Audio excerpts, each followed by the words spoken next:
afternoon, everybody. Can you hear me? No?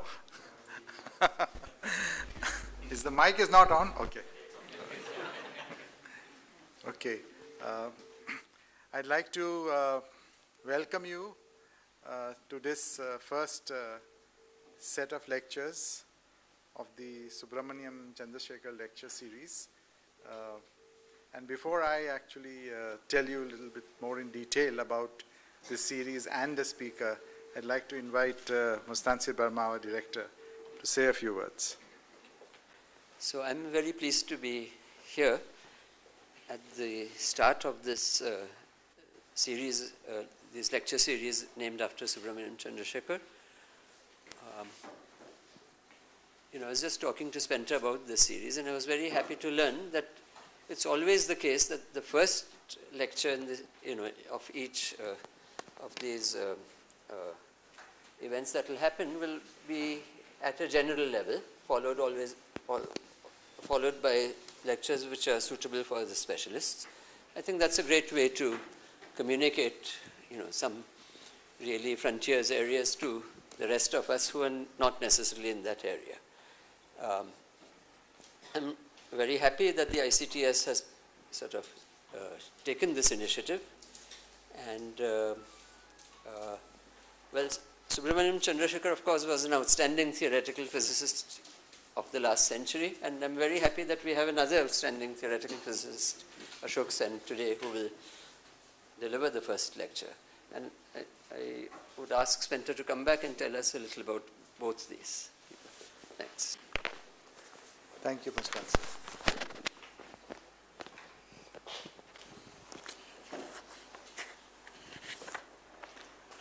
Okay, friends. As you know, ICTS, which stands for the International Center for Theoretical Sciences, about which you must have learned during the past few years since its activities have begun, has been organizing programs in diverse areas of science. It's a new center and initiative of the TIFR. And when I mean diverse areas of science, I mean mathematics, physics, biology, astrophysics, cosmology, computer science, the interface of these traditional disciplines. So as part of its activities, ICTS has also organized public lectures, not only in Mumbai but also in Pune, by very eminent scientists. For example, Juan Maldacena, whom you have all heard last year, Lyman Page, Joe Silk, and others. But these lectures by these eminent people have been organized when they are participating in some existing ICTS program. Now, the Subramaniam Chandrasekhar lectures is an initiative which is independent of any such program, actually. It's an initiative by itself, in which eminent academicians on important new developments in their area of speciality deliver these lectures. The first lecture in any series is aimed at a general audience, while the remaining is aimed at specialists. These lectures serve to nucleate topical discussions during the week that they are held. So there will be a lot of intense activity in this area on the third floor of the Department of Theoretical Physics, actually. So those of you who would like to discuss things can always talk to Ashok Sen, whose office is there. Now, since the idea of ICTS is to try as far as possible to build bridges across specialized areas, the first lecture of the series that sets the tone of the series would be for an audience not entirely consisting of experts. And I can see that the majority is not string theory people over here, so thanks for coming, all of you. Now, the idea of organizing this series of lectures actually rose in conversations with Shiraz Meenwala, and I'd like to mention that because he was very enthusiastic about this whole series, and also about the fact that we are going to have Ashok Sen give the first. Okay, now let me briefly tell you why we have named these lectures after Subramaniam Chandrasekhar. So as you all know, Chandrasekhar is one of the most eminent scientists of Indian origin. Even though he spent all his professional life in Cambridge and Chicago, Chandra, as he was popularly called, kept close ties with India, Indian science, and Indian scientists. He was also a very diverse scientist whose work laid the foundation for many important developments in various areas of astrophysics. And in doing so, he worked on and enriched diverse disciplines in mathematical physics, which include his work on Brownian motion and stochastic processes, hydrodynamics, and black hole physics. He was awarded the Nobel Prize in 1983. He also had a deep and enduring interest in the history of science, in the arts, in philosophy, and sought a certain synthesis of knowledge. And I would invite you to actually have a look at a very special lecture he gave at the University of Chicago in 1973, which is entitled Shakespeare, Newton, and Beethoven, or Patterns of Creativity, which gives you some idea of the personae of Chandra. And this lecture is reprinted in the Current Science issue of 1996. Now let me say a few things about Chandrasekhar and TIFR actually. As you know very well, Chandra was invited to join TIFR by Bhabha, but he did not come eventually. So I will not relate to you anything about the history which can be found in our archives actually. He, however, visited TIFR many, many times, and especially in 1971 during the Silver Jubilee of the Institute, he was awarded the honorary fellowship of TIFR. His last visit here was in 1986. And I must mention that Chandra was the person who is responsible for making available to the world the only known photograph of Ramanujam, which he acquired from his wife, from Ramanujam's wife, in 1936. There's a very interesting history of this acquisition of this photograph by Chandrasekhar, also printed in several volumes of Current Science. This photograph was then later used to make the bust of Ramanujam, a copy of which is there in the TIFR library, as you know. And Chandrasekhar considered this his greatest contribution to mathematics, actually, bringing out the photograph of Ramanujam. Okay, so the Chandrasekhar lectures of ICTS are conceived both as a tribute to Professor Chandrasekhar, his diverse achievements, and also as an inspiration to our scientific community in India. Now I'd like to introduce our speaker of today, actually. So it's really an honor for us to have Ashok Sen give the first set of Subramaniam Chandrasekhar lectures. Ashok was a faculty member of TIFR from 1988 to 1995 before he went to the Harishchandra Research Institute in Allahabad. His early education was in Kolkata, where he attended Presidency College. He did his MSc at IIT Kanpur and his PhD at the State University of Stony Brook, New York at Stony Brook, sorry. He was a postdoctoral fellow at Fermilab and SLAC before joining TIFR. Ashok is a renowned theoretical physicist who has made path-breaking contributions to string theory, which is a framework for the study of quantum gravity and the fundamental laws of nature. Working in string theory, I was just wondering how to describe him. So here it is. Working in string theory is like trekking in a thick forest in the Himalayas. One knows that one is continuously climbing even though the peaks are far away. Like in every trek, ever so often one looks for landmarks. In the winding path of string theory, there are many important signposts which were created by Ashok Sen. To mention a few, string dualities, tachyon condensation, black hole entropy. He is an inspiration to all of us working in string theory in India, and I think in the rest of the world also. He is a recipient of numerous awards and recognitions. To name a few, the TWAS Prize in Physics, the Patnagar Award, ICTP Prize. He is a Fellow of the Royal Society, Fellow of all the Academies of India, and a Fellow of TWAS. The topic of his lectures is also appropriate for the Chandrasekhar lectures because Chandrasekhar made fundamental contributions to this subject, which is encapsulated in the idea of the Chandrasekhar limit. The last scientific program of Chandra's life was summarized in his book, The Mathematical Theory of Black Holes. And in that, Chandra wrote as follows: "The black holes of nature are the most perfect macroscopic objects there are in the universe. The only elements in their construction are the concepts of space and time." So I now invite Ashok Sen to illuminate us about this subject.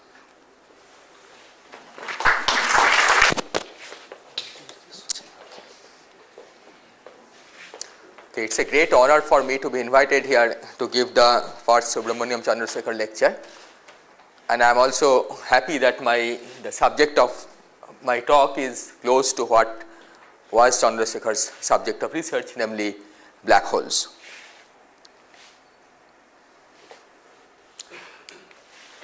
Okay, so let me then begin by giving a brief introduction to black holes, okay, and the specific problem that we want to address in this talk. So black holes are objects of very large mass. Probably most of you have heard of black holes at some point or other, and mathematically they are described as classical solutions to the equations of motion of general theory of relativity, the classical theory that describes gravity. And they are characterized by the property that their gravitational attraction is so large that even light cannot escape a black hole. So here I have drawn a schematic picture of a black hole. So you can imagine a black hole being composed of some concentrated mass of matter, which I have denoted by this black object here. But the more important information about the black hole is what is called the event horizon. It's a hypothetical surface that surrounds this concentrated mass of matter, and this surface has the peculiar property that no object inside the surface can ever escape to the outside world. Okay, so objects can enter from outside to inside, but nothing can escape from inside to outside. This surface is called the event horizon of the black hole, and because of the presence of the event horizon, to an outside observer, the event horizon appears to be completely black, okay, a black body at 0 temperature, because even light cannot come out of an event horizon, because nothing can escape from inside to the outside of the event horizon. And this is what gives the black hole its name. Okay, it's a perfectly black body at 0 temperature. But this of course is a classical picture of the black hole, and this picture changes quite significantly, okay, although perhaps not numerically very significantly, but at least conceptually there is a significant change in the understanding of black holes once we take into account quantum corrections. Because what one finds is that in the quantum theory, in the interaction between black holes and other objects, the black hole behaves not as an object at 0 temperature, but as a thermal object at finite temperature. So it has a definite temperature, entropy, etc. And all of these quantities can be calculated in terms of various classical properties of the black hole. For example, the entropy of the black hole is given by this simple formula, which is quoted here: the area of the event horizon, which is A, divided by 4 times the Newton's constant. Now here I should just add a comment that throughout this lecture I will be setting various fundamental constants to be equal to 1. So for example, I will not write down explicitly the factors involving velocity of light or the Planck's constant or the Boltzmann's constant. Okay, all of them will be set equal to 1, but you can always recover them if you want by dimensional analysis. Okay, so this formula has been written in that language.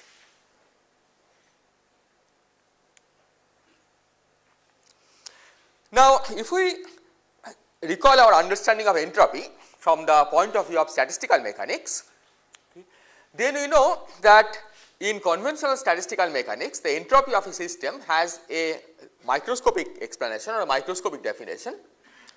Namely, the entropy of a statistical system is given by the logarithm of the degeneracy of states, okay, which have been noted by d micro, Okay. This is a number of quantum states, or which I will also often refer to as microstates.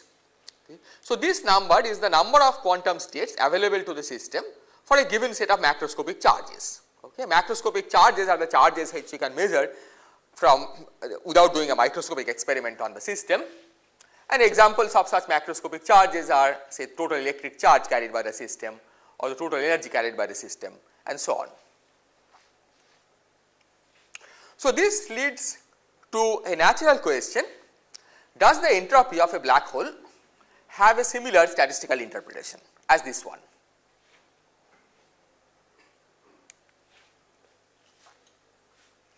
So, this is one of the issues that we will be studying, but we will be studying this issue in the zero temperature limit, which is often also called the extremal limit of the black hole. Okay. And in this limit many things simplify, because first of all, in this limit the black hole ceases to Hawking radiate, because obviously the rate of radiation is controlled by the temperature of the black hole, and if we take the zero temperature limit, then it will stop radiating. And once it stops radiating, it is a stable object, at least stable against Hawking radiation, and so the notion of degeneracy is better defined for these black holes. And also often, but not always, one finds that the extremal black holes or zero temperature black holes are supersymmetric. Okay. This is a specific symmetry that relates bosons to fermions. Okay. We will not need to know too much more detail about this, but what this supersymmetry does to these extremal black holes, that they make them perfectly stable, okay, and hence the notion of degeneracy also becomes absolutely defined.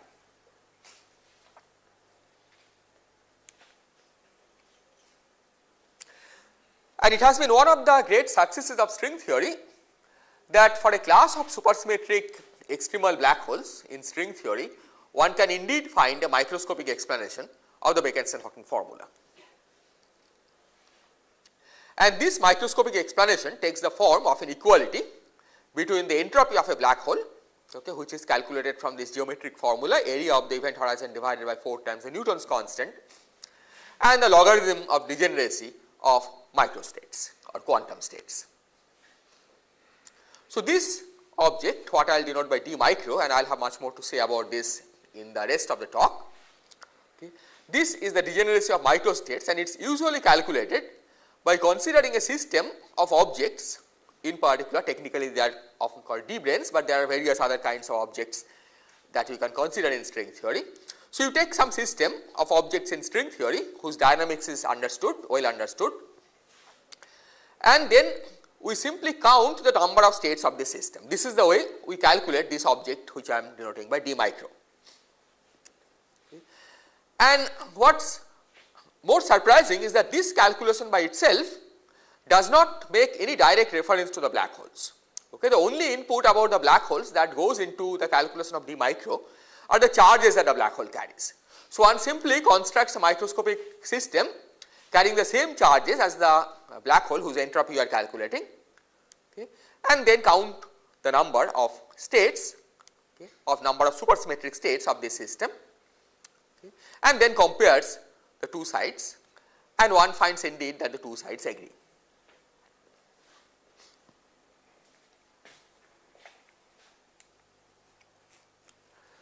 So, this formula is quite remarkable because it relates to apparently completely unrelated quantities. Okay. A geometric quantity in space time, which is measured by calculating the area of the event horizon of a black hole, okay, and the result of a counting problem, okay, because on the microscopic side we are simply counting the total number of states that a given system has. However, one should also keep in mind that the Bekenstein-Hawking formula for the black hole that we used is an approximate formula, and this approximate formula holds in classical general theory of relativity. This formula works well only when the charges carried by the black hole are large, and as a result the curvature of the horizon is small. Okay. And again I will have more to say about possible corrections to this formula in the full string theory. Okay. So, although this formula is remarkable, it relates a geometric quantity to a microscopic counting, problem. Okay. We should also keep in mind that this formula is not exact, this is an approximate formula, because at least on the side of the black hole, the Bekenstein-Hawking entropy is only an approximate formula for the entropy of the black hole.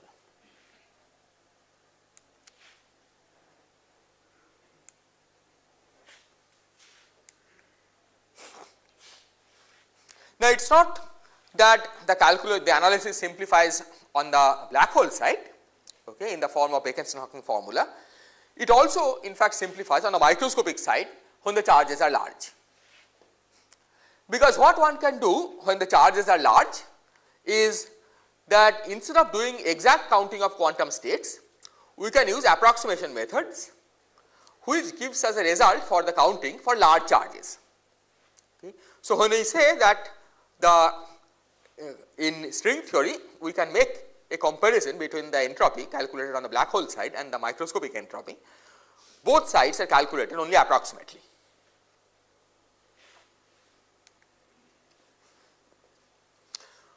But given this remarkable agreement, okay, it is a natural question to ask, is it possible to test this correspondence between the black hole entropy and the statistical entropy to better accuracy? And from what I have told you so far, it should be clear that in order to address this issue, we have to work on two different fronts. First of all, we need to count the number of microstates to greater accuracy. Instead of saying that we will use approximate formula to find out the number of microstates for large values of the charges, we really need to get better handle on how to count the total number of microstates of the system. But at the same time, we need to learn how to calculate black hole entropy to greater accuracy. And what I plan to do in this talk is to describe the progress on both fronts.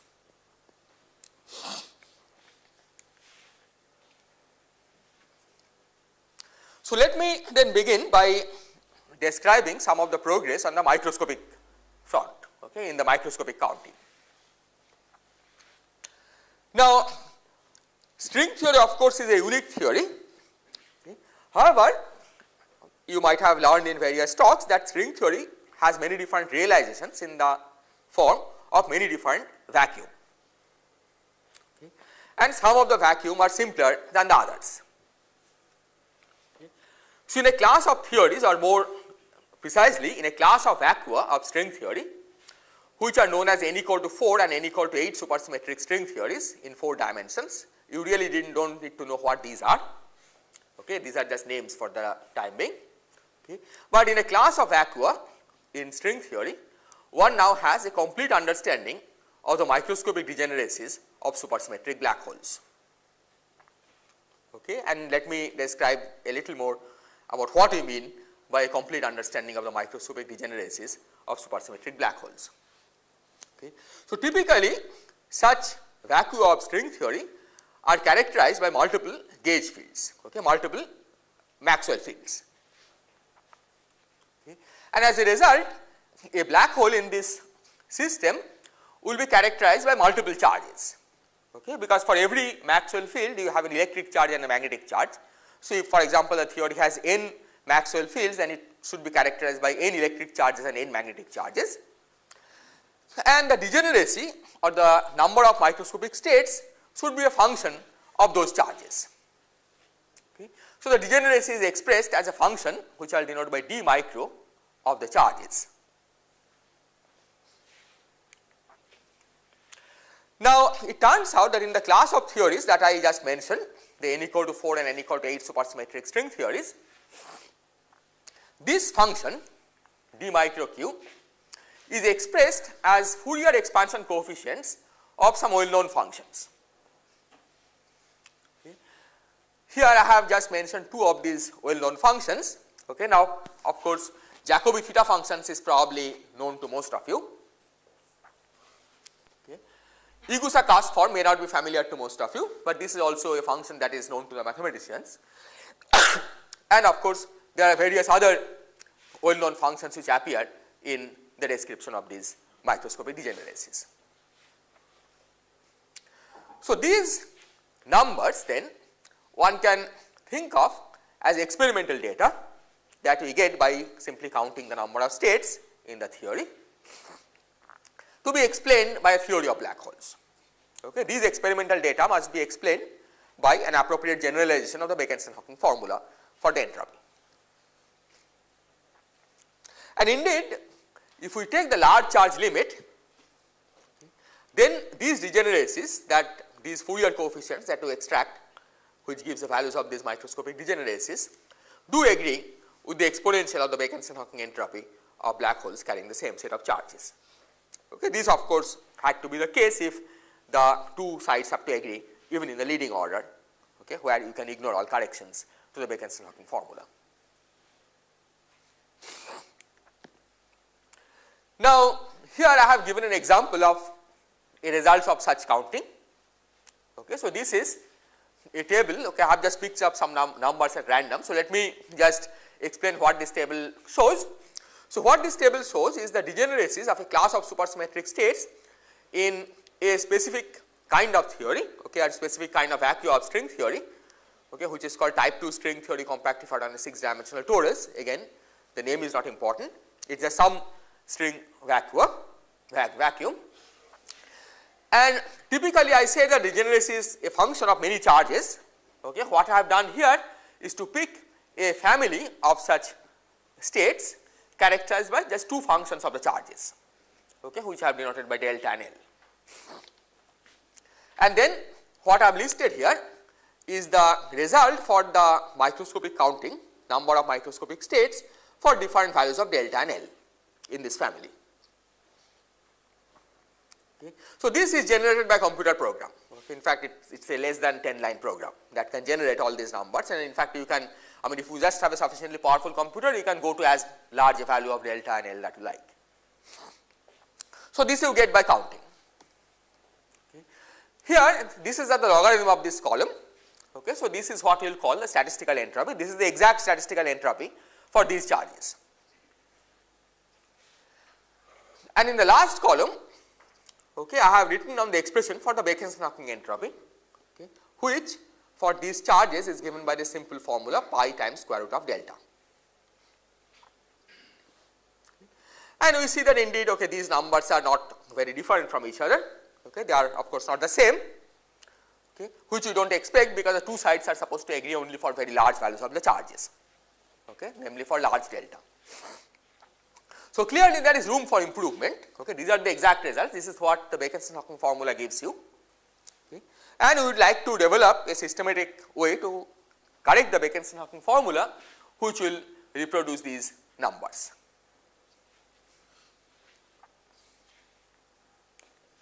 Now, of course, when we actually make a systematic comparison between the statistical side and the geometric side, the macroscopic side, the black hole side, okay, we do not actually compare numbers. Okay, that will not be a very efficient way to compare the two sides. Okay. What we compare are what are called the asymptotic expansions. Okay, we think of these microscopic degeneracies as functions of charges, okay, and then carry out an expansion for large values of the charges. Okay, a systematic expansion. We treat 1 over charge as a small parameter and try to expand the formula for the degeneracy, okay, or the logarithm of the degeneracy as an expansion in 1 over charge. Okay. And because on the microscopic side we have a completely explicit formula for these degeneracies, we also have a completely systematic algorithm for finding this asymptotic expansion for this special class of theories. Okay. So, in the previous example that I gave, okay, if we want to know, for example, how does the statistical entropy, which is just the logarithm of the microscopic degeneracy, behave as a function of delta and L, okay, and if you want this behavior for large delta, okay, we can work out an expansion. So, this is the leading term, this we can recognize as the Bekenstein-Hawking formula.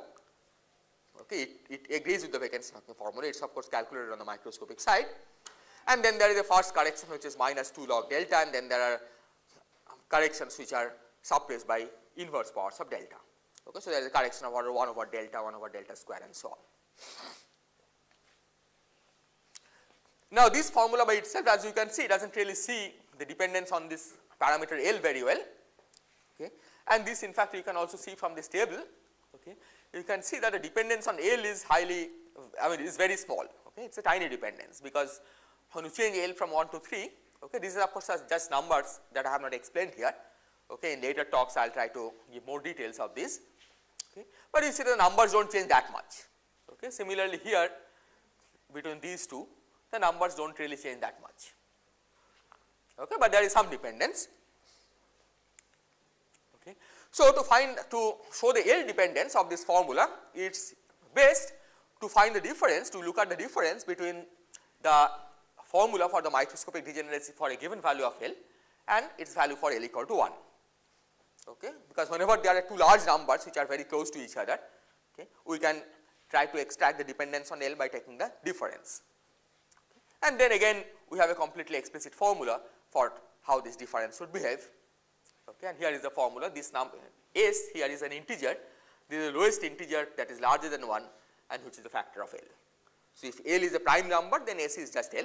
If L is not prime, then S is just the lowest factor of L.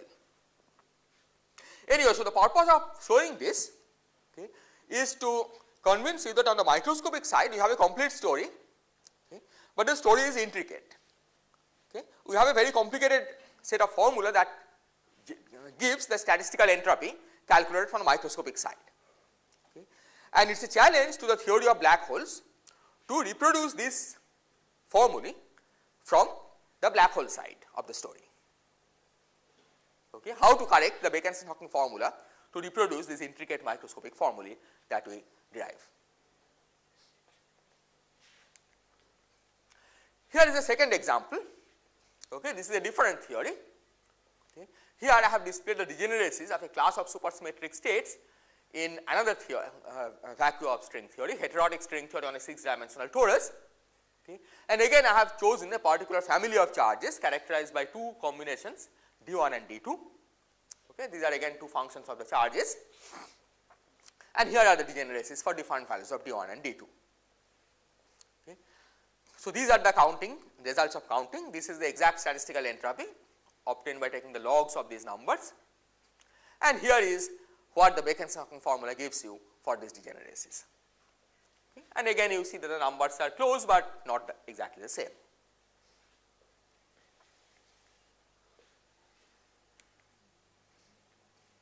Okay. Again, instead of looking at numbers, when you actually try to reproduce the microscopic entropy from the black hole side, it is useful to look at asymptotic expansions.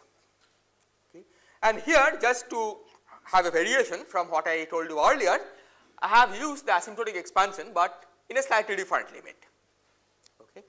Earlier I had looked at asymptotic expansion when all the charges become large. Okay. Here I have looked at an asymptotic expansion where one of the charge combinations is kept fixed, say d2 is kept fixed, and d1 becomes very large. Okay. And in that limit, the degeneracy of microstate, the statistical entropy, takes a form like this. Okay. Then there are corrections which are suppressed by powers of d1. Okay. So, if d2 is also large, then of course it reduces to the Bekenstein-Hawking formula, which is pi times square root of d1 d2.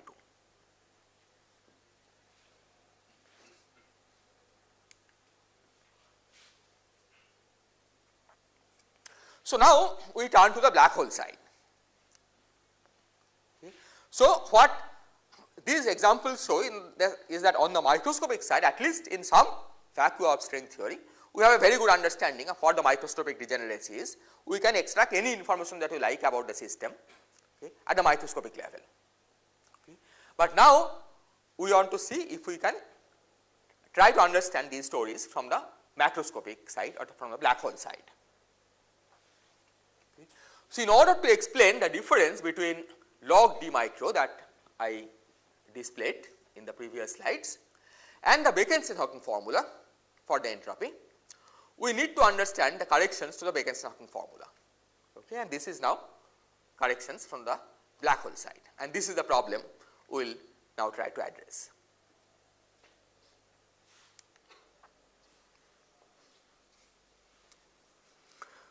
So, in order to address this issue, okay, we have to first separate out two different kind of corrections that can arise in string theory. Okay, two different kinds of corrections to black hole entropy that possibly can arise in string theory. Okay. And these two different corrections are called hard derivative corrections and quantum corrections. So, what is the distinction between these two types of corrections? So, the hard derivative corrections to the classical equations of motion of general relativity, these arise because strings are extended objects and not point particles. Okay, so, maybe I should say a few words about string theory. So, string theory is supposed to be a quantum theory of gravity. Okay, it naturally incorporates quantum theory of gravity, okay, but it replaces the notion that the fundamental objects are elementary particles, okay, by the concept that the fundamental objects are string like objects, one dimensional objects. Okay. And as a result, what string theory gives us is not general relativity, but general relativity plus corrections. Okay. These corrections arise precisely because of the fact that strings are extended objects, they are one dimensional or string like objects and not point like objects. Okay. So, these corrections are what we call hard derivative corrections. Okay. These correct classical equations of motion for general relativity, okay, without any reference to quantum theory. Okay. These are corrections in the classical theory, these are corrections to the classical theory of gravity. Classical general relativity is modified in string theory. So, these are one kinds of corrections that one needs to take into account in calculating black hole entropy, but on top of that you have quantum corrections. Any quantum theory of gravity will have corrections to the Bekenstein-Hawking formula, because Bekenstein-Hawking formula is calculated in a classical theory of gravity, and of course, gravity has to be quantized. So, what we need to do is to look for an exact formula for the black hole entropy, taking into account both types of corrections, and these are necessary if we want to compute the black hole entropy away from the large charge limit. Okay, because when the charges are very large, one can argue that both hard derivative corrections and quantum corrections are small, okay, but otherwise they are significant. We also saw it in the microscopic formula, right. When all the charges are large, the microscopic formula reduced to the Bekenstein-Hawking formula.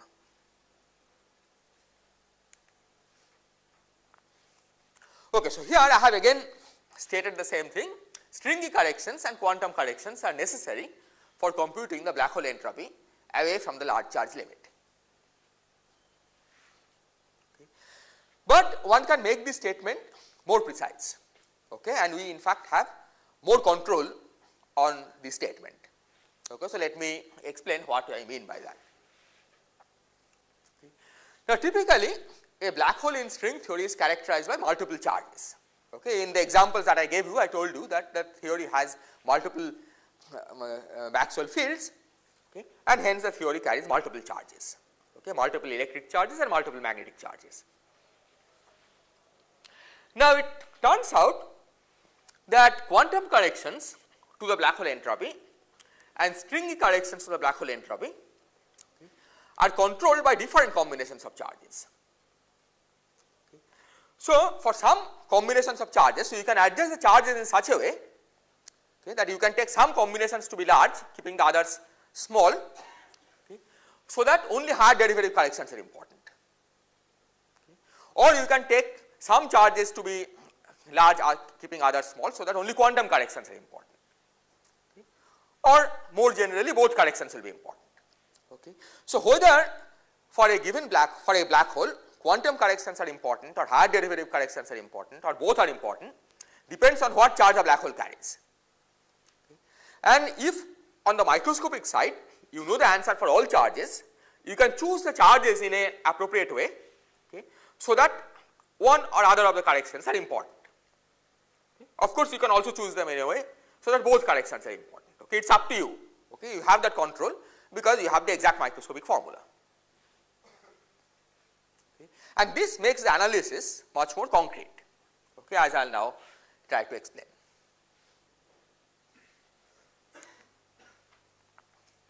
So, in particular, we can adjust the charges so that quantum corrections can be ignored. Okay. We choose the charges in a way so that we can ignore quantum corrections and only stringy corrections are important. And in this case, it turns out that we have an exact formula, okay, which generalizes Bekenson-Hawking formula for the entropy. Okay. This formula was derived by Wald by working purely in the context of classical theory. Okay. But he said that, okay, let us assume that Einstein's theory is corrected by adding some higher derivative corrections to the action, okay, to the equations of motion. How will the black hole entropy get modified? Okay. He asked this question in a purely classical theory and he got an answer, okay, by requiring that the entropy satisfies the laws of thermodynamics. Okay. So, if we can adjust the charges so that quantum corrections can be ignored, then we can use that formula due to Wald. Okay. And then, since on the microscopic side the result is known, we can then compare this result with the result of microscopic computation. Okay. We can compare this correction to the black hole entropy with the result of microscopic computation and see if the results agree. And in fact, it turns out that the results agree in all cases which have been studied explicitly. Okay.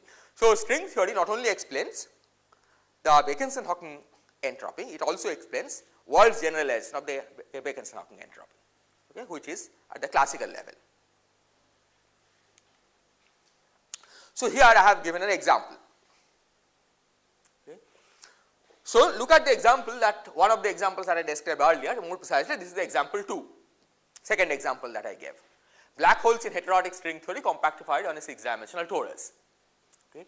If you recall, I gave you the entropy or the microscopic degeneracy as a function of two combinations of charges which I call d1 and d2. Okay. In that combination, one finds that if we take the limit d1 goes to infinity and d2 fixed, then quantum corrections to the black hole entropy can be ignored, okay, because the parameter that controls quantum corrections is the ratio of d2 to d1. Okay. So, in the d1 goes to infinity limit, you can ignore the quantum corrections. Okay. Only classical higher derivative corrections are important, okay, and hence we can apply Wald's formula on the microscopic side. So, Wald's formula should give the complete answer in this case. So, let us see how the various answers compare. So, on the microscopic side, I already gave you the formula, okay, when d1 is large compared to d2, okay, with d2 being fixed, this is the formula for logarithm of determining microscopic degeneracy. The Bekenson-Hawking formula is different, right? This was the Bekenson-Hawking formula. If you take into account the correction due to Wald, okay, this is the formula one gets, okay, and one sees indeed that these two are the same. Okay. So, this is just one example which shows that Wald's correction to the Bekenson-Hawking formula agrees with whatever you get from the microscopic counting in string theory, okay, as long as we are adjusting the charges where quantum corrections can be ignored.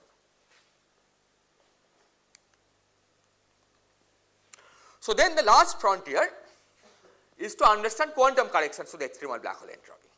Okay. This is the thing that we have not understood yet. So, what I will do now is to describe a proposal for systematically computing quantum corrections to the black hole entropy.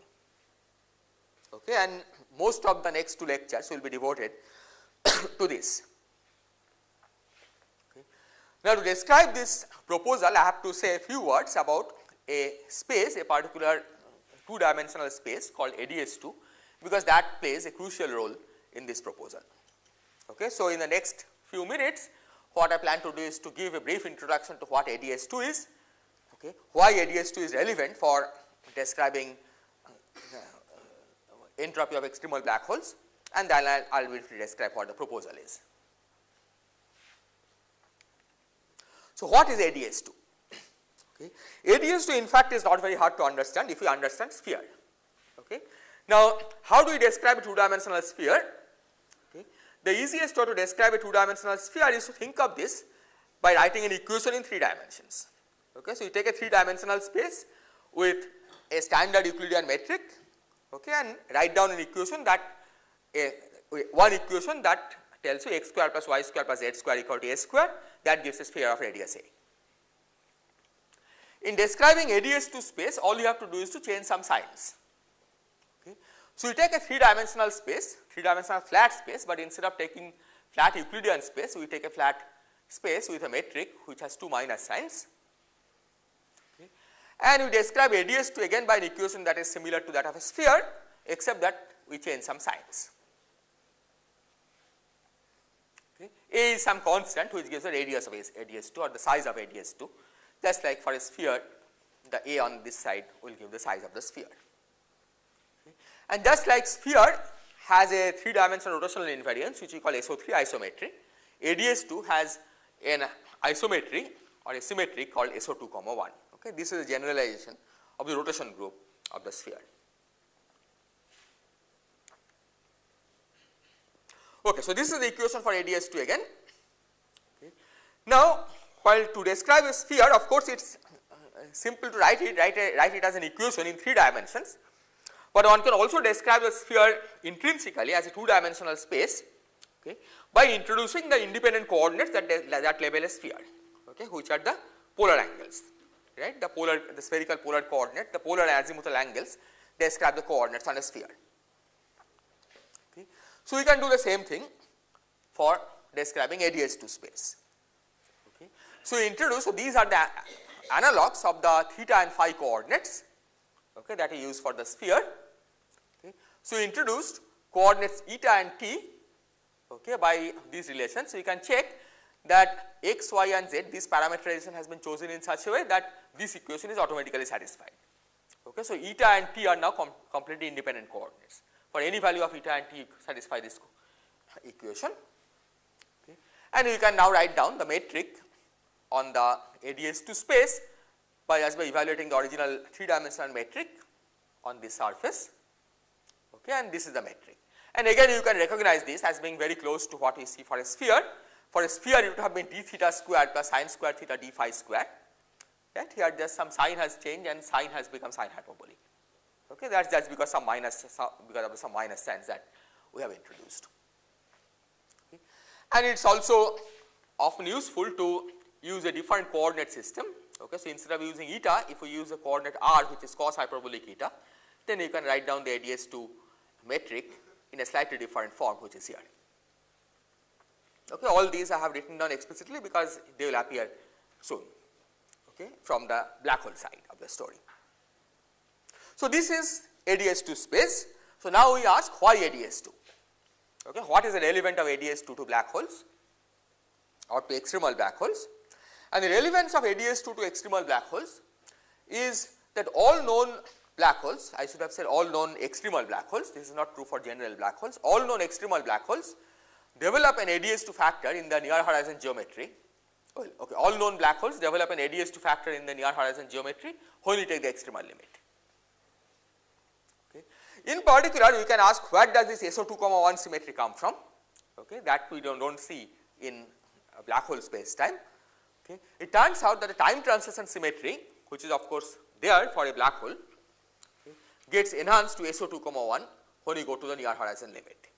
Okay, and I will again try to explain this in the next slide, which will be a bit technical. Okay. This next slide will be to show how ADS2 appears in the near horizon limit of an extremal black hole. If you do not follow the next slide, you can simply ignore it as long as you accept the statement. Okay, the ADS2s are relevant because they appear in the near horizon limit of the black hole. Okay, so let me describe in this slide, okay, how ADS2 appears in a black hole geometry. Okay. So what I have written down here is the metric of a Reissner-Nordström solution in 4 dimensions. Okay, Reissner-Nordström solution, let me remind you, is a solution that describes a charged black hole. Okay, black hole that carries electric and or magnetic charges. Okay, in Einstein's theory coupled to Maxwell's theory. So this is the form of the matrix. So let me explain the various symbols here. So tau is the time coordinate, rho, theta, phi are like the spherical polar coordinates. Okay, so tau is the time coordinate, these are the space coordinates. Okay. If we set here, for example, rho plus and rho minus to 0, you get back to flat Euclidean space, flat Minkowski space time, as you can see, right. This will be minus d tau square and this will be d rho square plus rho square, d theta square plus sine square theta d phi square. Okay. So rho plus and rho minus are 2 parameters of the black hole. Okay. rho plus and rho minus are constants which depend on the mass and charge of the black hole. Okay, it depends on how much mass and charge the black hole is carrying. And the extremal limit, okay, which amounts to adjusting the mass and charge in a very specific way, okay, having some specific relationship between the mass and the charge, okay, translates to the condition that rho plus and rho minus become equal. Okay, so that's all you need to know for taking the extremal limit. Okay, extremal limit corresponds to rho plus and rho minus being equal, okay, which can be translated to some condition between the mass and charge. So let us see what happens when you take them to be equal, okay, or when they approach each other. Okay. To see what happens when rho plus and rho minus approach each other, okay, we introduce a parameter lambda which we will call the non-extremality parameter, okay, which is rho plus minus rho minus, and then we introduce a rescaled time coordinate and a rescaled radial coordinate. Okay, so t and r are just rescaled and shifted coordinates. Okay, so we trade in rho and tau for t and r. Okay, and then we substitute these here and simply take lambda goes to 0. Okay, we take lambda goes to 0 keeping these new coordinates r and t fixed, because after all lambda goes to 0 will correspond to extremal limit.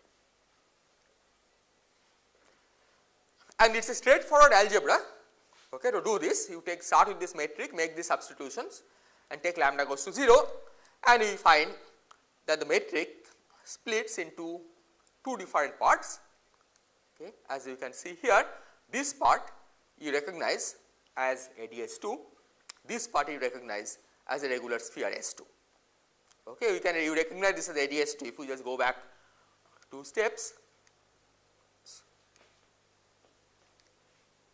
Okay. Here you see this is ADS2 metric, and that is exactly what has appeared after taking this near horizon limit.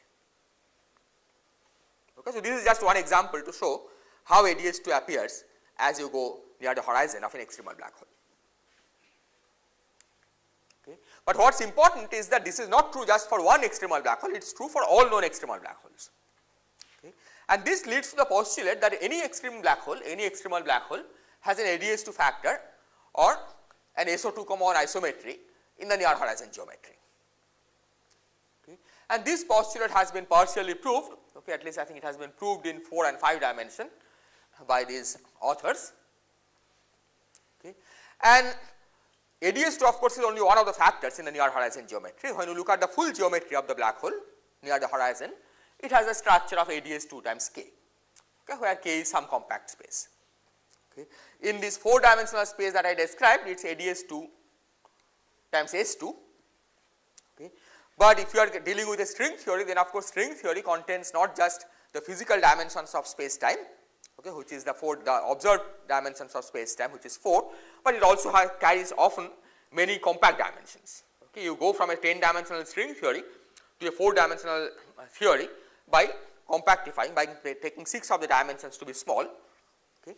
So we will also consider those 6 extra dimensions which have been taken to be small and compact as part of the space k. Okay, so this is the full string, this is full string theory ADS2 times k. K includes these angular coordinates as well as all the compact coordinates and so on. Okay, but the ADS2 factor is important because this plays an important role in carrying out further analysis.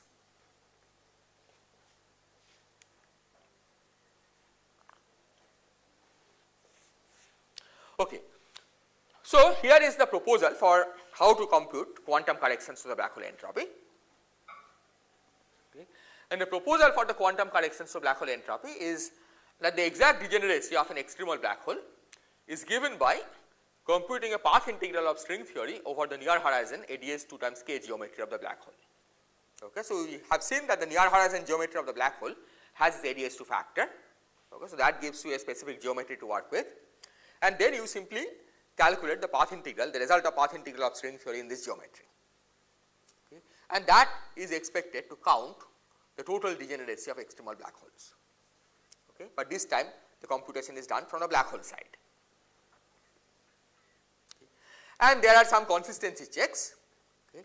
First of all, one can check that in the classical limit, this formula, this path integral, it does reduce to the exponential of the world entropy. Okay, which of course is what you want, because you have checked that world entropy works perfectly, okay, in the classical limit. So, it better be that whatever formula one proposes, okay, in the classical limit it should reduce to world entropy. The second check, consistency check, is that the proposal follows naturally from the ADS-CFT correspondence, okay, which is again one of the principles that has played a crucial role in many aspects of string theory. Okay. I will describe these in the later talks. Okay. But the point is that given this exact formula, okay, we have an exact algorithm of how to calculate the entropy on the black hole side. Okay. We simply take the near horizon geometry of the black hole and then put string theory in that near horizon geometry and calculate the string path integral. So, given this exact formula for black hole entropy, we should be able to compute systematic quantum corrections to the world's classical formula and then compare these with the known microscopic results. And this is essentially the program that I will be describing during these next 2 lectures. There has been some success in making this comparison. Okay. There has been some checks that indeed whatever we compute on the microscopic side, on the black hole side using this procedure, okay, agrees with what we can calculate on the microscopic side, but a detailed comparison is still underway, okay, and I will try to describe what has been done and what is yet to be done.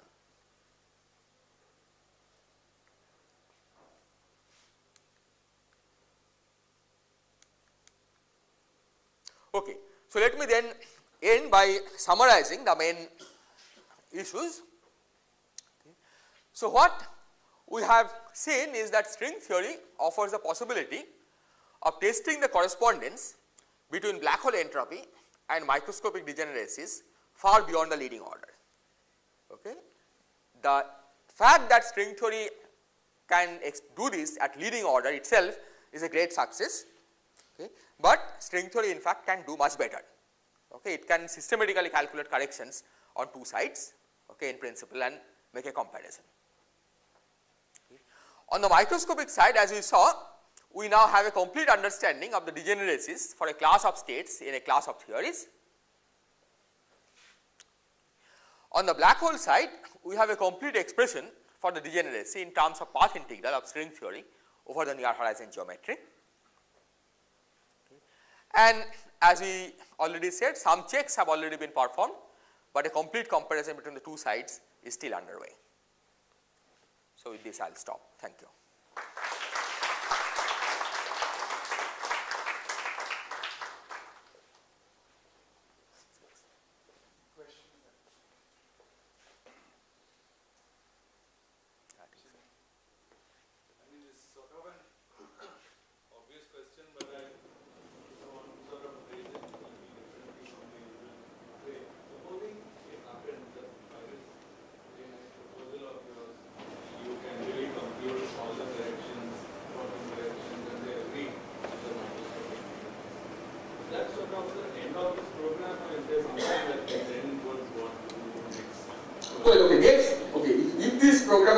Then one has to understand how much it can be extended to non-extremal black holes, for example, right. I mean, whether there is any way to systematically, clearly for non-extremal black holes, the kind of questions you will have to ask are different, right.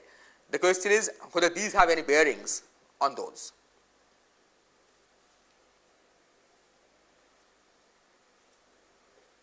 I guess my question was more like, so do we understand then, does that mean we now understand what a black hole is made of? Or at least we understand what an extremal black hole is made of, right. I mean, how to deal with extremal black holes. So you see it more as sort of concluding a question rather than raising a new set of questions. Yeah, and hopefully, I mean this understanding will now tell us how to go, say, slightly away from extremality, right. Whether what this has to do with black holes which are not extremal, maybe slightly away from extremal, okay, and then maybe generalize to more, far away from extremality. Changing. What does it mean in reality? Okay. See, in any given compactification of string theory, there are certain charges which arise. Right? Take any particular vacuum of string theory. Okay, you take string theory and take some compact space. Okay. That particular theory will have certain set of electromagnetic fields. Right? In our world, we have only one electromagnetic field, but that's not true for all vacuum of string theory. So it's not something up to us. Right? Once you have a vacuum of string theory, you know how many charges there are, and any given state will have to be characterized by those many charges. Right? And then you compare the degeneracies as a function of those charges, both on the microscopic side and the macroscopic side. Right? These charges are not put in by hand. Right? This is what comes out of a given compact equation. I don't know if that answers your question. Okay. Okay. So it depends upon the model. At some stage you will tell that they are equal. I mean, depending upon what compactification you use. I mean, it should be. I mean, that can be ultimately the universe should have some unique set of charges, right? No. I mean, even in the standard understanding of the multiverse, for example, right? The different parts of the universe may be in different magnitude. Oh, So in another part of the universe, the charges that the observer there will see is has nothing to do with what we see here. Yeah, if this multiverse idea is correct, and it can happen. Right? I mean, it's at least internally consistent idea. So it is not that in all parts of the universe, it's only one set of charges which characterize the state. Okay, coming back to the first question, right? It is true that on both sides you have to introduce string theory concepts. Okay. Nevertheless, the calculations are very different on both sides. Right? In one side, you are actually doing a counting. Right? You are guaranteed, for example, that side of the calculation will always generate integers. Right? On the other side, you are not doing a counting. Right? You are doing a path integral. Right? You are doing some partition function calculation in some background. That we know in the leading approximation, in the classical approximation. Okay, in the leading approximation that gives you the area. Right? That same integral for path integral. Then the corrections to that in the classical approximation, which is not necessarily leading approximation, you get Walsh formula. And then there are quantum corrections. So the method of calculation on the two sides are very different. Right? They are as different as calculating an area and doing a counting. Right? Here what you are trying to do is to generalize the notion of the area. Right? That is very different from how to do a counting. Right? The fact that you are comparing this with an integer itself is a great surprise. Right? There is no reason for this side, the black hole side of the story, to generate an integer. Right? And typically what it generates is an asymptotic expansion. Right? You don't see that it's an integer just by looking at an asymptotic expansion. I have a question. Yes. Walsh formula which you have, which is nothing to do with supersymmetric black holes, right? The Walsh correction. Yes. Walsh formula is very general for arbitrary hard derivative corrections, where you can, see what it gives for supersymmetric black holes. Okay. So all the higher derivative corrections can be handled. Stringy corrections can be handled using Walsh formula. Only quantum correction you need to. Exactly. You need to go to. Yes, all the stringy corrections can be handled by Walsh formula in a general black hole. But here you are using Walsh formula in the context of a supersymmetric black hole. And the issue is to try to understand the quantum corrections. So for non-extremal black holes, the range of charges for which the stringy corrections is important can be checked? For non-extremal black holes, again, I think comparison is very difficult because for non-extremal black holes, you cannot continue. The microscopic result that you get is not protected. Right? So, doing a comparison for non-extremal black holes is much more subtle. Thank you. It is, ADS2 is beautiful for extremal black holes, but what happens when we go to the non-extremal black holes? Does the case look, the metric looks same? Yeah, so if you go to a slightly non-extremal black hole, for example, right? Suppose you increase the temperature a little bit. Then what happens is that there is a narrow region, right? Long and narrow region where the space looks like ADS2. It stops being ADS2 beyond that region, but there is some region of space-time where it looks approximately ADS2. So it's not that it completely disappears. This ADS2 becomes an exact ADS2 in the extremal limit, right? But it is there in an approximate setting for non-extremal black holes, as long as the extremality parameter is small. Yes. basic question. When so many things have been redefined in making this theory, we have still stood by the log omega s equal to log omega s equal to log of the microspace formula. So this is an indication of Boltzmann, or we still want to keep that as a given expression? So that's one question. The second question is that the temperature is connected to inverse mass, but here there are so many charges that how do you get that T equal to 0 in terms of the set of charges? Okay, temperature is connected to inverse mass only for black holes of zero charge. In general, the formula for temperature is more complicated when there are charges. Right? And for extremal black hole, certainly you can have an extremal black hole of non-zero mass, but nevertheless temperature is zero. Right? It has a more complicated formula for the temperature. The temperature is given by the surface gravity, which is controlled by a complicated combination of mass and charge. And as far as the Boltzmann formula is concerned, yes, that is the definition of statistical entropy. Right? If you are to think of this as a statistical system, then that's what we use as entropy. That sort of appears in the first and second law formula. I mean that they have taken liberties with so many different laws in defining this. And now why don't we take any liberty with the log of microspace? Well, no, you have not taken liberty with any of the fundamental laws of nature to define this, right? I mean, string theory obeys the rules of quantum mechanics, general covariance, all the rules are very much, yeah. Sir, I have a question. Yes. I have a question. You mentioned the concept of multiple Maxwell fields. Can you please explain it? Okay. Multiple Maxwell fields. Yes. So as I said, it's not of course they are in the vacuum that we live in, but string theory has very defined vacuums. So these are like different phases of the theory. And just like different phases of the theory can look very different. For example, water and ice, okay, they are microscopic theories are the same, but they are different, they certainly behave very differently. So similarly, string theory has very defined phases, and in some of the phases of string theory, you find that those phases have different numbers of Maxwell fields, multiple Maxwell fields.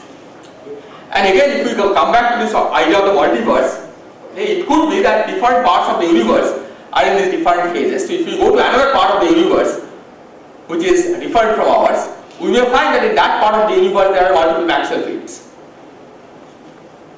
So one can certainly write down a consistent theory, string theory, which incorporates these multiple Maxwell fields coupled to gravity. Thank you, sir. For the class of black holes that we have solved recently, have you observed such black holes till now? And if yes, then can you verify these solutions on real black holes? No, because these, as I said, are these calculations which have been done are very specific kind of vacuum of string theory, right, which has supersymmetry, because you have more control on the system in that. This is not the phase of string theory in which we are living now, right? So, of course, we will not have observed these black holes in our phase of the universe, right? Maybe there is some other part of the universe where the phase is really is n equal to 4 supersymmetric string theories, right? And in those parts of the universe, if there are people living there, they will observe these black holes. But certainly you cannot observe them in the universe in which we are living in, because this is not a phase in which you have n equal to 4 or n equal to 8 supersymmetric.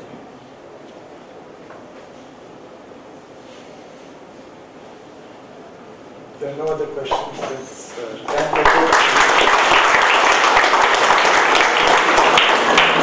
There's a tea outside. Tomorrow's lecture is over here.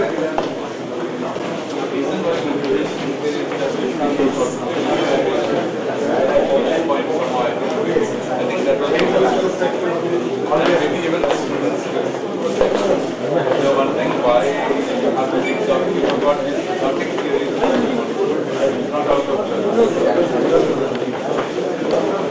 really got a lot of